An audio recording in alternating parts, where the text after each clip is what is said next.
Le Samsung Galaxy S26 Ultra est sur le point d'être lancé et, sauf surprise, il devrait conserver un capteur principal de 200 mégapixels.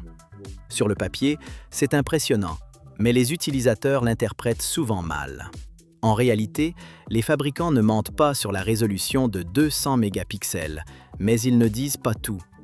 Par défaut, la plupart des photos ne sont pas prises à 200 mégapixels, mais plutôt à 12 mégapixels ou 50 mégapixels. Pourquoi? Parce que le capteur utilise une technologie appelée pixel binning, qui consiste à combiner plusieurs petits pixels en un seul pixel plus grand afin d'améliorer la luminosité et de réduire le bruit. Activer le mode 200 mégapixels offre de nombreux avantages, mais aussi certaines limitations. En bonne condition d'éclairage, il permet de capturer plus de détails et offre une plus grande flexibilité de recadrage, imitant parfois un zoom 2 fois ou 4 fois. Cependant, en basse lumière, les performances se dégradent.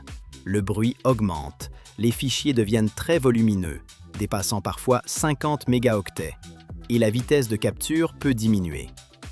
Certains attribuent ces limitations au phénomène de diffraction, qui impose des contraintes physiques à la précision des détails. Ce phénomène est réel, mais il n'annule pas les avantages d'une résolution de 200 mégapixels. Les systèmes modernes de traitement d'image compensent partiellement ces limitations grâce à l'imagerie computationnelle. Un autre point important concerne la taille des pixels. Dans un capteur de 200 mégapixels, les pixels sont très petits, environ 0,6 micromètres, ce qui réduit leur capacité à capter la lumière. C'est pourquoi le regroupement de pixels est essentiel. Contrairement à certaines idées reçues, il ne s'agit pas de copier-coller les mêmes informations, mais plutôt de combiner plusieurs mesures de lumière pour produire une image plus nette. Il est également vrai que l'équilibre entre résolution et fidélité des couleurs peut devenir plus complexe avec les capteurs haute densité.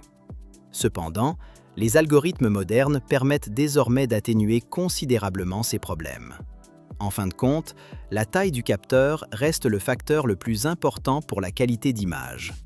Les capteurs d'appareils photo plus grands, 50 mégapixels par exemple, 1 pouce, peuvent capter plus de lumière et offrent souvent de meilleurs résultats que les capteurs plus petits, 200 mégapixels. C'est pourquoi de nombreux smartphones haut de gamme privilégient encore une résolution plus faible avec des capteurs plus grands. Ainsi, 200 mégapixels ne sont ni un gadget ni une révolution. C'est un outil utile dans certaines situations, notamment en plein soleil ou pour recadrer des images, mais cela reste soumis aux lois de la physique et aux compromis techniques.